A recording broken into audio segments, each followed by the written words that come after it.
బేతాళ పన్నాగం పార్ట్ 3. కైరా కుమార్తో కలిసి లక్కవరం గ్రామం వదిలి తిరిగి జుబారీ గ్రామానికి పయనమవుతుంది. అలా కైరా తన చోటు వద్దకు చేరుకున్న తర్వాత తన మనసులో దాగిన ఆలోచన గురించి కుమార్తో పంచుకుంటుంది. నేను చెప్పేది శ్రద్ధగా విను కుమార్. ప్రస్తుతం సుజాత ఉన్న చోటును కనిపెట్టాలంటే నేను గతంలో తన శరీరం నుండి బయటకు తీసుకొచ్చిన ఆత్మను ఉపయోగించాల్సి ఉంటుంది. ఏంటి మీరనేది? మళ్ళీ నా భార్యను లేనిపోని సమస్యలో పడేయాలనుకుంటున్నారా? అది కాదు కుమార్, ఆ మాంత్రికుడు ఎక్కడ ఉన్నాడో తెలుసుకోవడం కష్టం, కానీ ఆత్మ ద్వారా సుజాతను కనిపెట్టడం సులువు. నీ భార్య ప్రాణాలకు నాది హామీ, నన్ను నమ్ము కుమార్. ఆ క్షణం కుమార్ ఆలోచించుకుని, ఈ పరిస్థితుల్లో మిమ్మల్ని తప్ప ఎవరిని నమ్మలేను కైరా. మంచిది కుమార్, నువ్వు తిరిగి ఇంటికి వెళ్ళిపో. నేను వీలైనంత త్వరగా సుజాతను కనిపెట్టి కాపాడి నీ ముందుకు తీసుకొస్తా అని కైరా హామీ ఇవ్వడంతో కుమార్ అక్కడి నుండి వెళ్లిపోతాడు. కుమార్ ఆ చోటు నుండి వెళ్లిపోయిన కాసేపటికి దెయ్యం బందీగా ఉన్న సీసాను తెచ్చుకుని కైరా తన ఎదురుగా పెట్టుకుంటుంది. ఆ తర్వాత సీసా నుండి దెయ్యం బయటకు విడుదలవుతుంది. ఆ సమయంలో కైరా రక్కకి మాత బూడిదను దెయ్యం మీద చల్లినప్పుడు దెయ్యం నొప్పితో గట్టిగా అరుస్తుంది. ఇంతలో బుజ్జి దెయ్యం తన బంగారు రెక్కతో దాడి చేస్తుంది. నీ కథను ముగించే సమయం వచ్చింది. వద్దు, నన్ను అంతం చేయకు. కైరా, ఇప్పుడు ఈ దెయ్యాన్ని ఎలా అంతం చేయబోతున్నావు? ఇలాంటి వాళ్ళని అంతం చేయడానికి ఒక చోటు ఉంది కదా, మనం ఇప్పుడు అక్కడకు వెళ్ళబోతున్నాం బుజ్జి. ఆ సమయంలో దెయ్యం మాట్లాడబోతుంటే కైరా తిరిగి మళ్ళీ సీసాలోకి బంధిస్తుంది. అలా బంధించిన దెయ్యం సీసా తీసుకుని నేత్రాని వద్దకు వెళ్తుంది. అప్పుడు కైరా తన పథకం గురించి నేత్రానితో మాట్లాడి సహాయం అడుగుతుంది. దానికి నేత్రాని కూడా ఒప్పుకుంటుంది. మరోవైపు మాంత్రికుడు ఒక్రేష ధ్యానంలో ఉన్నప్పుడు విగ్రహం నుండి స్వరం వినబడుతుంది. బేతాళా, నీ కార్యానికి ఎవరో అడ్డుపడాలని చూస్తున్నారు. ఎవరది చోద్రా? నన్ను ఎదిరించే శక్తి ఎవరికి ఉంది? ఆ వ్యక్తి నిన్ను చేరుకునే లోపు పనిని పూర్తి చేయి బేతాళా, లేదంటే నీ మనుగడ కష్టమవుతుంది. అర్థమైంది చోద్రా. విగ్రహం నుండి స్వరం రావడం ఆగిన తర్వాత మాంత్రికుడు ఒక క్షణం ఆలోచించుకుని ఒక మృత్యు బాణాన్ని సృష్టిస్తాడు. వెళ్ళి నా చోటులోకి ప్రవేశించాలనుకునే ఎవరినైనా అంతమొందించు. మాంత్రికుడు మాట్లాడడం పూర్తయిన తర్వాత బాణం అక్కడి నుండి వెళ్లిపోతుంది. మరోవైపు నేత్రాన్ని కైరా వద్ద నుండి బందీగా ఉన్న దెయ్యం సీసా తీసుకుని గోలెంలో పడేస్తుంది. కాసేపటికి దెయ్యం బయటకు విడుదలవుతుంది. ఆ సమయంలో గోళం నుండి బయటకు రావడానికి దెయ్యం ప్రయత్నిస్తుంది. నన్ను ఏం చేయబోతున్నారు? అసలు ఎవరు నువ్వు? ఇంకా సేపట్లో నువ్వు ఆ ద్రవం కారణంగా శిలగా మారిపోతావు. అలా శిలగా మారిన నిన్ను 3 దినాల పాటు ముక్కలు ముక్కలుగా చేస్తారు. ఆ తరువాత శిలా ముక్కలను ఎత్తులో ఉన్న నరక అగ్ని పర్వతం లోపల పడేస్తాం. దానితో నీ కథ ముగుస్తుంది. ఆ సమయంలో కైరా వాళ్ళు చెప్పిన మాటలను దెయ్యం ఊహించుకుంటుంది. వద్దు వద్దు, నన్ను అలా అంతం చెయ్యొద్దు. అయ్యో పాపం, ఇప్పుడు నీకు వేరే దారి లేదు. పోనీ మాకు ఏమైనా సాయం పడగలవా అంటే అది కుదరదు. కావాలంటే మీకు ఏదైనా సాయం చేస్తాను, నాకు మాత్రం స్వేచ్ఛను ఇవ్వండి. దెయ్యం తమ దారికి రావడంతో కైరా సంతోషపడుతుంది. దాంతో నేత్రాన్ని గోళం లోపల ఉన్న దెయ్యాన్ని బయటకు తీసుకుంటుంది. ఆ క్షణం వారు ఏం చెప్తే అది చెయ్యడానికి దెయ్యం సిద్ధంగా ఉంది. అప్పుడు కైరా మాట్లాడుతూ, నువ్వు ఒకరిని కనిపెట్టాలి, అప్పుడు నా నుండి నీకు స్వేచ్ఛ లభిస్తుంది. నువ్వు చెప్పినట్టే చేస్తాను. ఆ తర్వాత నన్ను నువ్వు విడిచిపెట్టాలి. అన్నీ అనుకున్నట్టే జరుగుతాయి. ఒకవేళ నువ్వు ఏవైనా పిచ్చి పిచ్చి వేషాలు వేస్తే నువ్వు ఎక్కడ దాక్కున్నా విడిచిపెట్టను. ఆ తర్వాత కైరా దెయ్యంతో మాట్లాడుతూ సుజాతను కనిపెట్టి ఆమె శరీరంలోకి ప్రవేశించమని చెబుతుంది. దానికి దెయ్యం సరేనని ఒప్పుకుని అక్కడ నుండి బయలుదేరక వెనకే కైరా రెక్కల దెయ్యంతో కలిసి వెంబడిస్తుంది. మరోవైపు మాంత్రికుడు 3 రోజుల ఉక్రేస ధ్యానం పూర్తి చేస్తాడు. ఆ ఉక్రేస ధ్యానం ఫలితంగా ఒక అంగుళికం ప్రత్యక్షమవుతుంది. అప్పుడు మాంత్రికుడు అంగుళికం ధరించి అక్కడి నుండి మాయమైపోతాడు. అలా మాయమైన మాంత్రికుడు లక్కవరం గ్రామానికి చేరుకుని అక్కడ ప్రజలను సమావేశపరిచి మాట్లాడుతూ, స్వామి, ఆ సుజాతను చంపేశారా? ఇక మాకు ఏ ఇబ్బంది ఉండదు కదా? అందుకు కొంచెం సమయం ఉందిలే. వీరంతా కూడా రాబోయే అమావాస్య రోజు నాడు ఊరు పొలిమేర వద్ద వేకువజామున వరకు ఉండండి. ఇప్పుడు మీకు ఒక వేగు చుక్క కనబడుతుంది. అలా వేగు చుక్కను చూసిన తర్వాత మీ సమస్యలన్నీ తీరిపోతాయి. నిజంగా మీరు మా ఊరికి రావడం మేము చేసుకున్న అదృష్టం అండి. ఖచ్చితంగా ఆ రోజు మీరు చెప్పినట్టే చేస్తాం అని మాట్లాడిన తరువాత జనం అక్కడి నుండి వెళ్లిపోతారు. ఆ క్షణం గ్రామస్తుల అమాయకత్వానికి మాంత్రికుడు నవ్వుకుని, మూర్ఖపు జనాలు, ఆ రోజు వేగు చుక్కతోనే మీ అందరినీ పైలోకానికి పంపబోతున్నాను. నా గురించి తెలిసిన వాళ్ళు ఎవరు కూడా ఈ భూమి మీద ప్రాణాలతో ఉండకూడదే. మాంత్రికుడు తన అంగుళికం సాయంతో అక్కడి నుండి మాయమైపోతాడు. మరోవైపు దెయ్యాన్ని కైరా వాళ్ళు వెంబడిస్తూ ముందుకు వెళ్తున్నారు. అలా వెళ్తున్న మార్గం మధ్యలో ఒక నది అడ్డుపడితే రెక్కల దెయ్యం కైరాను మోసుకుని నది దాటేస్తుంది. నేనే కాని లేకపోతే నువ్వు చాలా కష్టపడాలేమో కదా కైరా. అవును బుజ్జి, నువ్వు బుడతా లేకపోతే మేమేం చెయ్యలేం. అబ్బో, నువ్వు ఊరికే అంటున్నావని అర్థమవుతుందిలే. ఇంతకీ మనం ఆ సుజాతను కాపాడగలమా కైరా? ఖచ్చితంగా కాపాడి తీరాలి బుజ్జి, లేదంటే మన కష్టమంతా వృధా అవుతుంది. అలా మాట్లాడుతూ వెళ్తున్న సమయంలో ఉన్నట్టుండి మాంత్రికుడు వదిలిన మృత్యుబాణం వచ్చి కైరాను తాకుతుంది. దాంతో ఒక్కసారిగా కైరాకి గాయమై అదుపు తప్పి కింద పడిపోతుంది.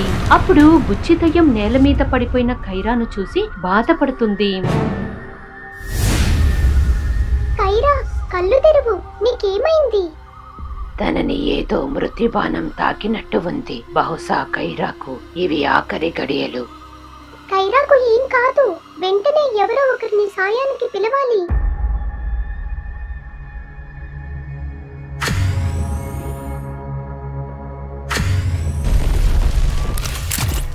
గత కొన్ని రోజులుగా సరైన పని లేక చిరాకొస్తుంది. మా గురుజీ కూడా దీక్షలో ఉన్నారు. బుడతా, ఎక్కడున్నా త్వరగా రా. అయ్యో, బుజ్జికి నా సాయం కావాలనుకుంటా, వెంటనే వెళ్ళాలి అని బుడత దయ్యం అక్కడి నుండి మాయమైపోతుంది. మరోవైపు తన చోటులో ఉన్న మాంత్రికునికి మృత్యుబాణం ఎవరినో తాకినట్టు తెలుస్తుంది. దాంతో మాంత్రికుడు ఎంతగానో సంతోషిస్తాడు. అదే సమయంలో సుజాత చాలా నీరసంగా ఉంటుంది. నిన్ను కాపాడాలని చూస్తున్న ఎవరో కొన ఊపిరితో ఉన్నారు తెలుసా? కైరాను ఏం చేశావు? ఓ, నిన్ను కాపాడాలని ప్రయత్నిస్తుంది కైరానా? బహుశా ఇంకా సేపట్లో తన ప్రాణాలు కోల్పోతుంది. ఆ మాటలకు సుజాత బాధపడుతుంది. మరోవైపు కైరా వాళ్ళు ఉన్న చోటులోకి బుడత ప్రత్యక్షమవుతుంది. అప్పుడు బుజ్జి ద్వారా విషయమంతా తెలుసుకుని కైరాను ఎలా కాపాడాలనే ఆలోచనలో పడతారు. ఆ సమయంలో బుడత దెయ్యానికి ఒక ఆలోచన తడుతుంది. బుజ్జి, నేను వెళ్ళి కపాల మాతకుని కలుస్తాను. త్వరగా వెళ్ళిరా బుడతా, ఇక్కడ కైరా శ్వాస తగ్గుతున్నట్టు అనిపిస్తుంది. నువ్వేం కంగారు పడకు బుజ్జి, మన కైరాకు ఏం జరగదు. బుడత దెయ్యం వాయువేగంతో కదులుతూ హిలాయి పర్వతాల మీద ఉండే కపాల మాంత్రికుని కలిసి కైరా పరిస్థితి గురించి చెబుతుంది. ఎవరో కైరా మీద మృత్యుబాణాన్ని ప్రయోగించారు బుడత. ఇప్పుడు కైరా ప్రాణాలు కాపాడాలంటే ఒక్కదారి ఉంది. ఆ దారి ఏంటి మాంత్రిక? కైరాను వీలైనంత త్వరగా ఆమేదు కొండ మీదకు తీసుకుని వెళ్లి అక్కడ రోజులో ఒకే ఒకసారి ఆకాశం మీద నుండి పడే నీటి పొట్టు కైరా నుత్రి మీద పడేలా చెయ్యాలి అని కపాల మాంత్రికుడు వివరిస్తూ చెప్తాడు. అలా మాట్లాడడం పూర్తయిన తర్వాత బుడత దెయ్యం అక్కడి నుండి తిరిగి కైరా చోటుకు పయనమవుతుంది. ఆ తర్వాత కైరా చోటు వద్దకు చేరుకుని బుజ్జి దెయ్యం సహాయంతో కైరాను తీసుకుని ఆమెదు కొండ మీదకు వెళ్లడానికి సిద్ధపడతారు. సరిగ్గా అమావాస్యకు ఒక రోజు ముందు వారంతా ఆమెదు కొండ మీదకు చేరుకుంటారు. కపాల మాంత్రికుడు చెప్పినట్టు ఏ క్షణమా నీటి గుంట పడుతుందో తెలీదు, కాబట్టి మనం అప్రమత్తంగా ఉండాలి బుజ్జి. ఒకవేళ మనం ఒకవైపు కైరా కొన ఊపిరితో ఉండగా మాంత్రికుడు తన చోటులో రేపటి కోసం అన్ని సిద్ధం చేస్తున్నాడు. ఆ సమయంలో మాంత్రికుడు సుజాతకు ఒక ద్రావణం అందిస్తాడు. దాంతో ఎన్నో రోజుల నుండి ఆకలి తప్పికలతో ఉన్న సుజాత ఆ మాంత్రికుడు ఇచ్చిన ద్రావణం తాగేస్తుంది. నువ్వు తాగింది మంచి నీళ్లు కాదు కూడా. ఆ ద్రవం కారణంగా రేపు బలికి ఒక క్షణం ముందు నీ గర్భంలో ఉన్న పిండం చనిపోతుంది. అయ్యో భగవంతుడా, దయచేసి నా బిడ్డకు ఏ హాని చెయ్యొద్దు. నువ్వు ఎంత ఏడ్చినా ఎవరో నీ గోడు వినరు. కాబట్టి ఆ జోద్రాకి బలి కాబోతున్నందుకు సంతోషించు.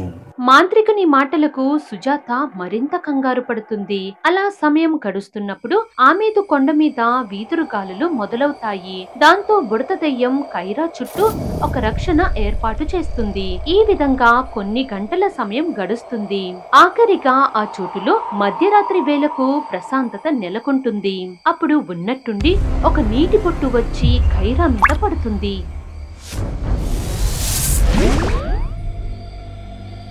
బుజ్జి, మనమేంటో ఆ దుష్టుడికి తెలిసేలా చేద్దాం. పదా కైరా, ఈ రోజు తాడో పేడో తేలిపోవాలి. కైరా వాళ్ళు వెంటనే ఆ చోటు నుండి బయలుదేరుతారు. మరుసటి రోజు బేతాళ మాంత్రికుడు ఉన్న పరిసరాల్లోకి వారు చేరుకుంటారు. అప్పుడు దెయ్యం వేగంగా ప్రయాణిస్తూ సుజాతను బందీగా ఉంచిన గృహలోకి ప్రవేశిస్తుంది.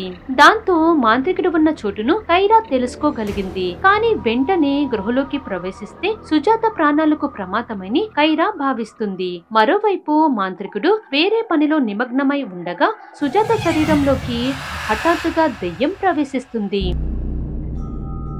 ఇంకెందుకు ఆలస్యం కైరా, పద వెళ్దాం. మనం ఏదైనా తప్పు చేస్తే సుజాత ప్రాణాలకు ప్రమాదం పడతా. మరిప్పుడు ఏం చేయబోతున్నావు కైరా? అప్పుడు కైరా ఒక క్షణం ఆలోచించి తన బుర్రలో ఉన్న పథకం గురించి బుడత వాళ్ళకి చెబుతుంది.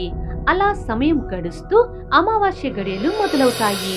మరోవైపు మాంత్రికుడు కళ్ళు మూసుకుని జోద్రాను ధ్యానిస్తాడు. అప్పుడు సుజాతగా రూపం మార్చుకున్న కైరా గృహలోకి ప్రవేశిస్తుంది. అకాల మరణం దారుణ క్రియం, శోకసంద్రం విమోచ క్రియం, పాపకృతం సంహార క్రియం. మాంత్రికుడు అమావాస్య గడియలు మొదలైన ఆకృత్య క్షణాల వరకు పూజలో నిమగ్నమై ఉంటాడు. ఆ తర్వాత మాంత్రికుడు కళ్ళు తెరవగా అక్కడ విగ్రహం ముందు ఒక కత్తి గాల్లో ప్రత్యక్షమవుతుంది. అప్పుడు మాంత్రికుడు బందీ చోటులో చూసినప్పుడు ఇద్దరు సుజాతలు కనిపిస్తారు. దాంతో మాంత్రికుడు అయోమయానికి గురవుతాడు. నా ముందే మాయలా? మర్యాదగా మీ ఇద్దరిలో నిజమైన వారు ఎవరో చెప్పండి. నేనే నిజమైన సుజాతను. కాదు, నేనే నిజమైన సుజాత. ఆ మాటలకు ఎవరిని నమ్మాలో మాంత్రికునికి అర్థం కాదు. ఇంతలో ఉన్నట్టుండి విగ్రహం నుండి స్వరం వినబడుతుంది. బేతాళా, ఎందుకు ఆ సంకోచం? ముందైతే ఇద్దరిని బలి ఇచ్చేయి, ఆ తర్వాత ఎవరు ఏమిటనేది తెలుసుకుందాం. సరిగ్గా చెప్పావు జోద్రా. నీకోసం ఒకేసారి 2 బలులు ఇవ్వబోతున్నాను. మాంత్రికుడు తన శక్తితో బందీ నుండి ఇద్దరు సుజాతలను విడిపిస్తాడు.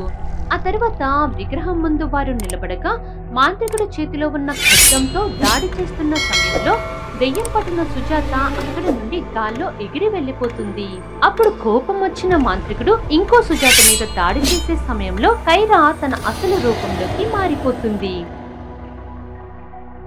ఇదంతా నీ పనా? ఈ రోజు నా చేతిలోనే నీ అంతం తథ్యం. మాటలతో సమయాన్ని వృధా చేయకు అని కైరా మాంత్రికుని మీద దాడి చేస్తుంది.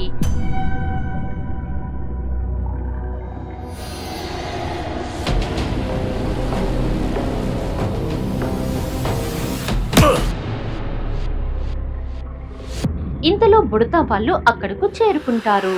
అప్పుడు సుజాత శరీరం నుండి దెయ్యం బయటకొచ్చి తాను తీసుకున్న ద్రవం గురించి చెబుతుంది. దాంతో సుజాత ప్రాణాలకు ప్రమాదమని భావించి రెక్కల దెయ్యం సుజాతను అక్కడి నుండి తీసుకుని వెళ్లిపోతుంది. మరోవైపు మాంత్రికుడు తన అంగుళికంతో దాడి చేయగా కైరా ఎగిరెళ్లి పడుతుంది. నా దానికి అడ్డు తప్పుకో. నేను నీ అడ్డు తొలగించాలని వచ్చాను. ఈ కథకు ఇక్కడ ముగింపు పలకాల్సిందే. ఒకవైపు మాంత్రికునితో కైరా పోరాటం చేస్తుంది. మరోవైపు రెక్కల దయ్యం తన బంగారు రెక్క సాయంతో వేగం పుంజుకుని ముందుకు కదులుతుంది. అలా ప్రయాణిస్తూ చివరిగా దేవదత్త మహర్షి ఉన్న చోటుకు చేరుతుంది. ఆ క్షణం సుజాత పరిస్థితిని చూసి మహర్షికి విషయం అర్థమవుతుంది. స్వామి, ఎలాగైనా ఆమె ప్రాణాలను కాపాడండి. ప్రస్తుతం మెల్లిగా ఆమెలో విష ప్రభావం పెరుగుతుంది. నా వద్ద విరుగుడు మూలికలు ఉన్నాయి. నేను ఒకసారి వాటిని ఆమె మీద ఉపయోగించి చూస్తాను అని చెప్పి దేవదత్త మహర్షి తన కుటీరంలోకి వెళ్లి కొన్ని అరుదైన మూలికలను తెచ్చి ఔషధ తయారీ మొదలు పెడతారు. మరోవైపు మాంత్రికుడు తన అంగుళికంతో కైరా మీద దాడి చేస్తున్నాడు.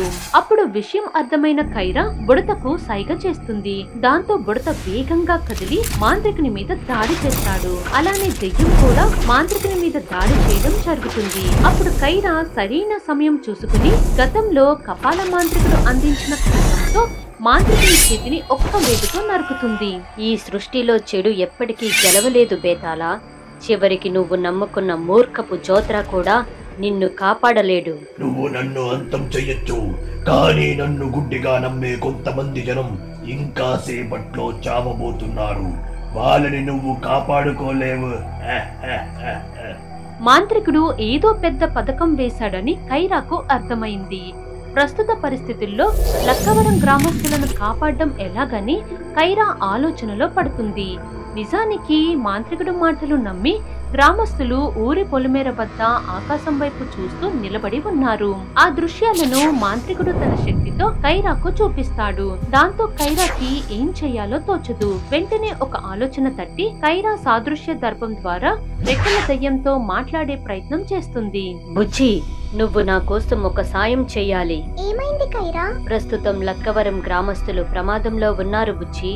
వెంటనే నువ్వు వెళ్లి వాళ్ళని కాపాడాలి. ఆ క్షణం కైరా చెప్పినట్టు చేయడానికి రెక్కల దయ్యం ఒప్పుకుంటుంది. మరోవైపు ఆకాశం నుండి భూమి మీదకు వస్తున్న వేకువ చుక్కను గ్రామస్తులు కళ్ళు పెద్దవి చేసి చూస్తున్నారు. అలా అమావాస్య గడియలు గడిచే కొద్దీ సుజాత మరింత అవస్థ పడుతుంది. ఆ సమయంలో మహర్షి తాను సిద్ధం చేసిన మూలికల రసాన్ని ఆమెకు పట్టిస్తాడు. మరోవైపు ప్రమాదకరమైన వేగు చుక్క ప్రజల వైపు దూసుకుని వస్తుంది. సరిగ్గా చివరి క్షణంలో రెక్కల దయ్యం ఆకాశ వీధుల్లో నుండి వచ్చి తన బంగారు రెక్కతో వేగు చుక్కను అడ్డుకుంటుంది. ఇది అసాధ్యం, ఇలా జరగడానికి వీల్లేదు. బుజ్జిని చాలా తక్కువ అంచనా వేశావు. చివరిగా ఖైరా ఆ బేతాళ మాంత్రికుని అంతం చేస్తుంది. అదే విధంగా సుజాత కోలుకుని మెల్లిగా కళ్ళు తెరుస్తుంది. ఆ మరుసటి రోజు లక్కవరం గ్రామస్తులు మాంత్రికుని గురించి అసలు విషయాలు తెలుసుకుని ఆశ్చర్యపోతారు. మరోవైపు తన భార్య క్షేమంగా తిరిగి రావడంతో కుమార్ ఎంతగానో సంతోషిస్తాడు. నీతో కలిసి పని చేయడం సంతోషంగా ఉంది.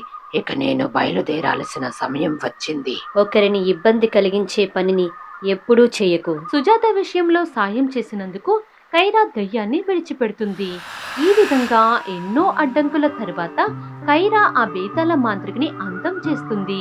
అలానే కుమార్ తిరిగి మళ్ళీ తన భార్యతో సంతోషకరమైన జీవితాన్ని మొదలు పెడతాడు.